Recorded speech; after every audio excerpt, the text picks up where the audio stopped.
A cold wind howled through the city streets as the millionaire, Daniel Carter, gripped the steering wheel of his sleek, black Mercedes. The streetlights flickered, casting long shadows on the rain-slicked pavement. He had spent the evening at an extravagant charity gala, shaking hands with people who wore expensive smiles and spoke in carefully measured words. It was the world he knew, the world he belonged to, one of power, wealth, and influence.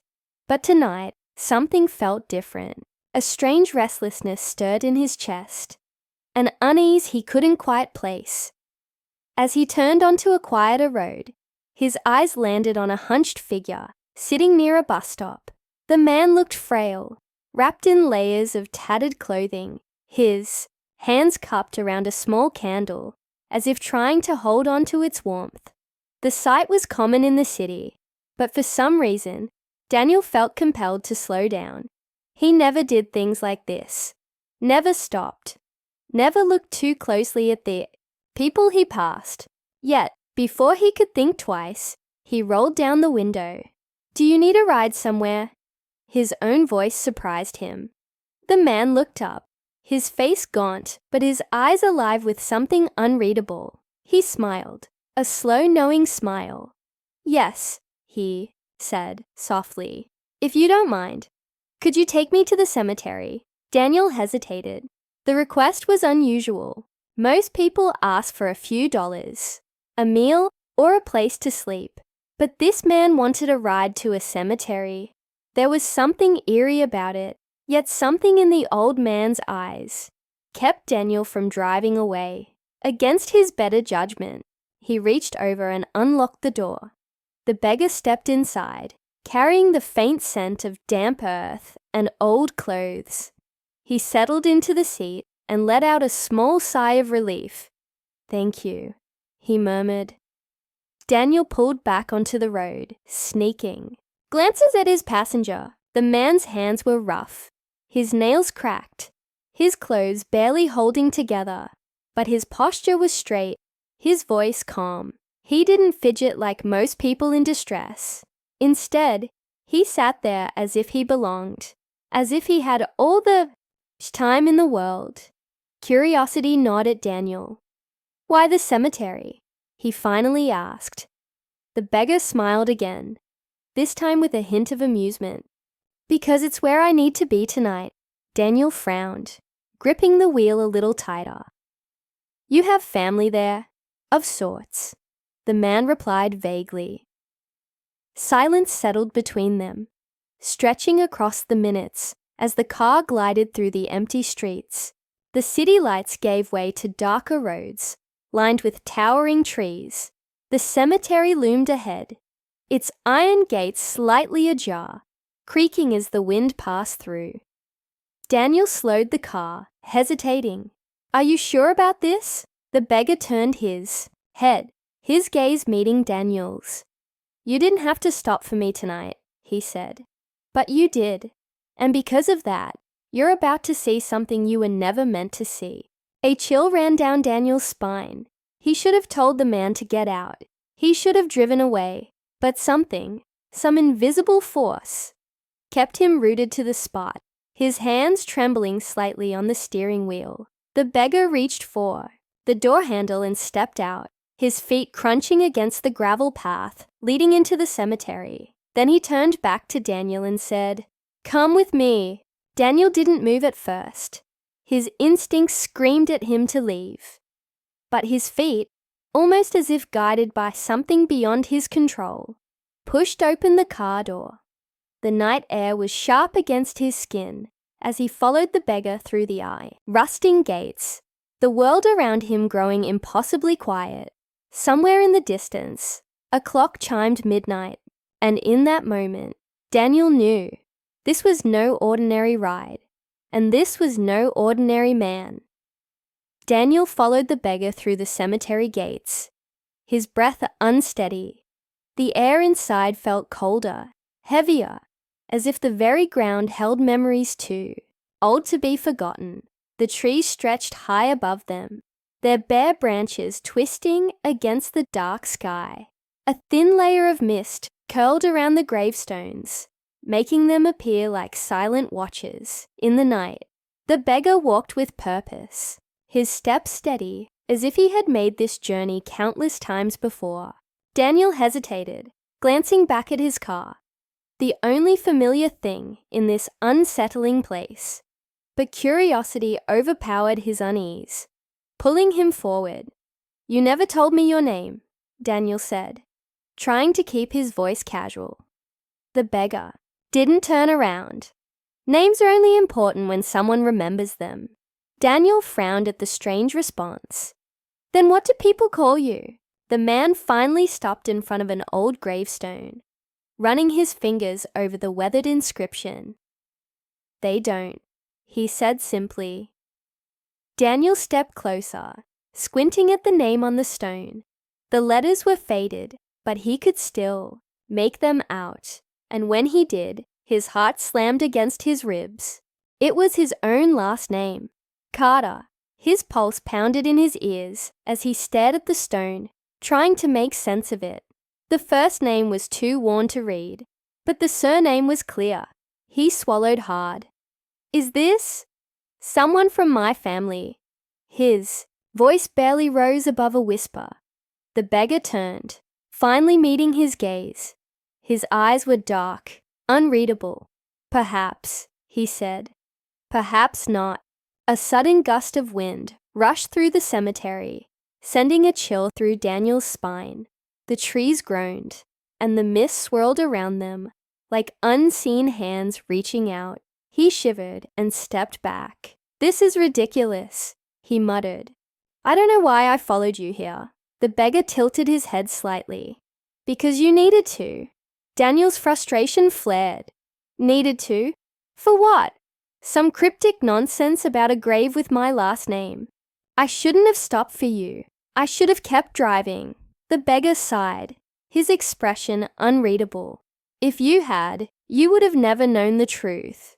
"What truth?" Daniel snapped. The man gestured toward the grave. "The truth that money can't buy time. That no matter how much wealth you have, the ground claims us all in the end." He paused. "And that some debts follow you, even after death." Daniel's body tensed. "What are you talking about?" The beggar stepped closer, lowering his voice. "You built an empire, didn't you? A life of luxury. But tell me, Daniel, how many people did you step over to get there? How many lives did you forget?" A lump formed in Daniel's throat.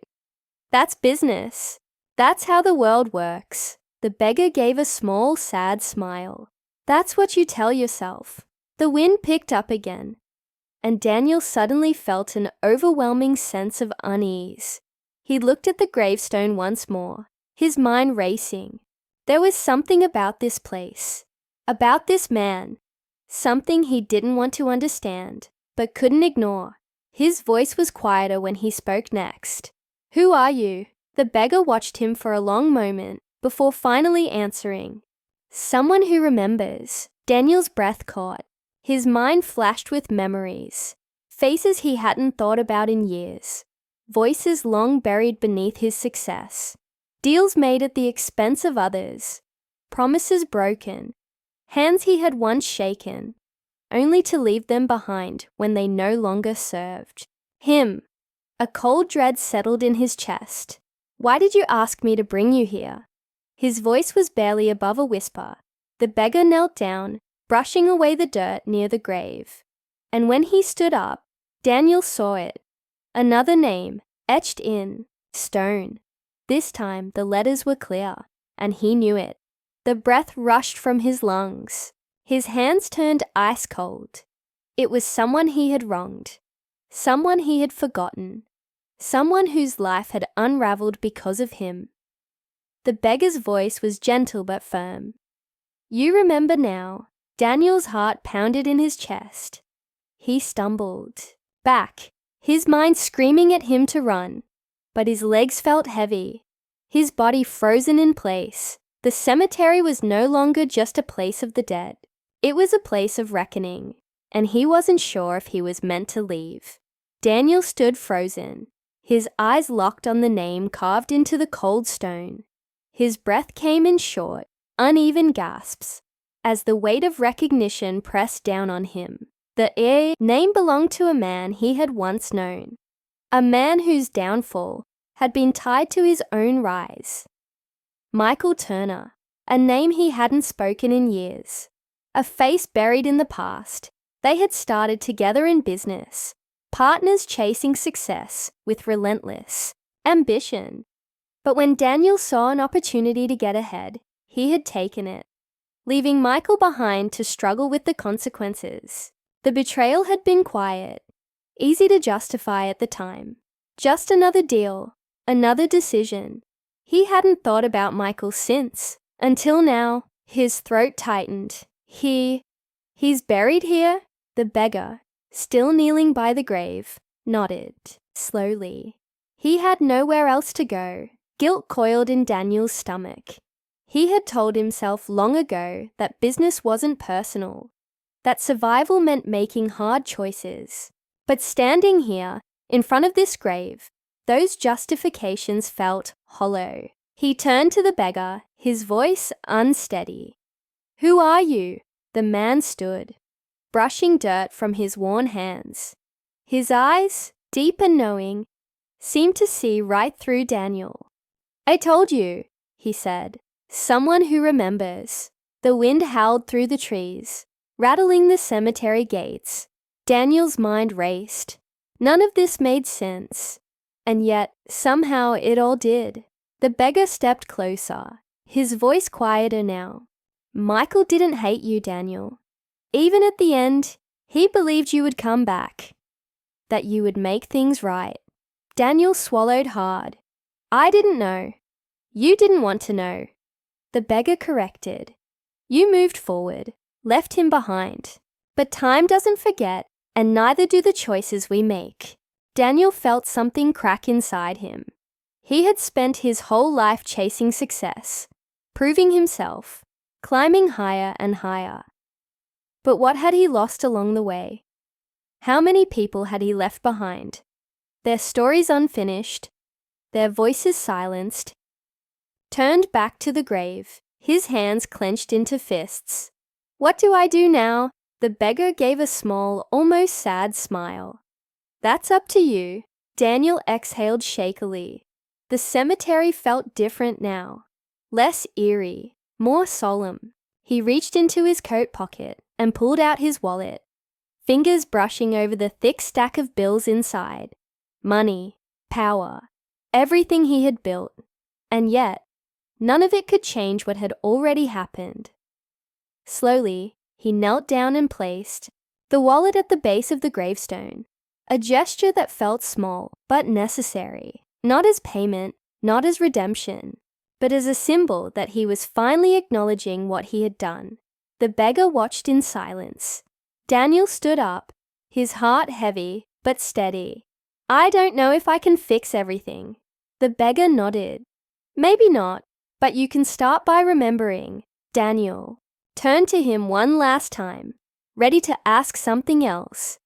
But the man was already walking away, his figure fading into the mist. And then, in the blink of an eye, he was gone. Daniel stood alone in the cemetery, the wind whispering through the trees. He took a deep breath, his mind no longer racing, but clear. As he walked back to his car, he knew he wouldn't be the same man who had arrived here tonight, because sometimes the past doesn't just haunt you, it finds you. And if you listen closely enough, it gives you a chance to change.